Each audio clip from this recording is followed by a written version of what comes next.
Roman 3 on a specific matter. On Thursday last week, the East African Legislative Assembly called for the return of the Kenyan cases at the International Criminal Court at The Hague to a local judicial mechanism. In respect of the aftermath of the 2007 Kenyan general elections to the East African Court of Justice and to reinforce the treaty provisions. All those in favor say aye. Aye. Those say no. The ayes have it. The regional parliament wants the cases to be tried at the East African Court of Justice. In the same week that the East African Parliament passed the move, the 10th extraordinary session of the East African Community Summit held in Arusha, Tanzania, resolved to extend the jurisdiction of the East African Court of Justice to cover crimes against humanity, a move seen as paving way for the return of the ICC cases from The Hague. That call by the East African Legislative Assembly for the transfer of the Kenyan cases from The Hague immediately ran into stiff opposition from, among others, the Kenya National Commission on Human Rights.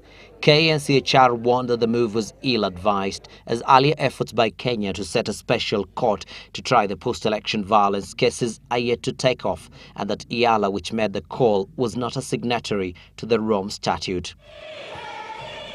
And now former Cabinet Minister Joseph Kamotho has also joined the fray, speaking at a fundraiser at the African Christian Church and Schools Thika Parish.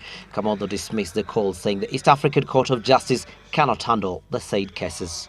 I think what the heads of state of East Africa said is that the law should be amended to empower the East African Court of Appeal to cover areas like human rights abuses.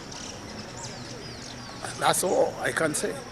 Otherwise, as of now, we know that they have no mandate to do it.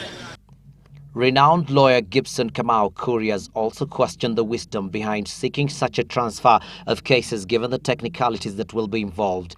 In a statement sent to newsrooms, Kuria welcomed the expansion of the East African Court of Justice jurisdiction to cover crimes against humanity.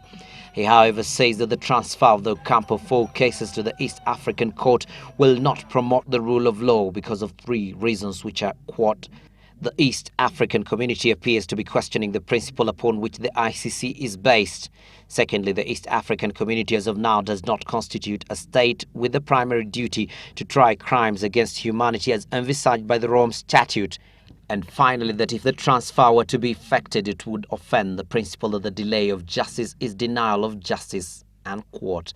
Kuria's statement becomes the latest voice in what is panning out to be a fast-paced debate on whether a local judicial mechanism can be a better option to the ongoing judicial process at the International Criminal Court.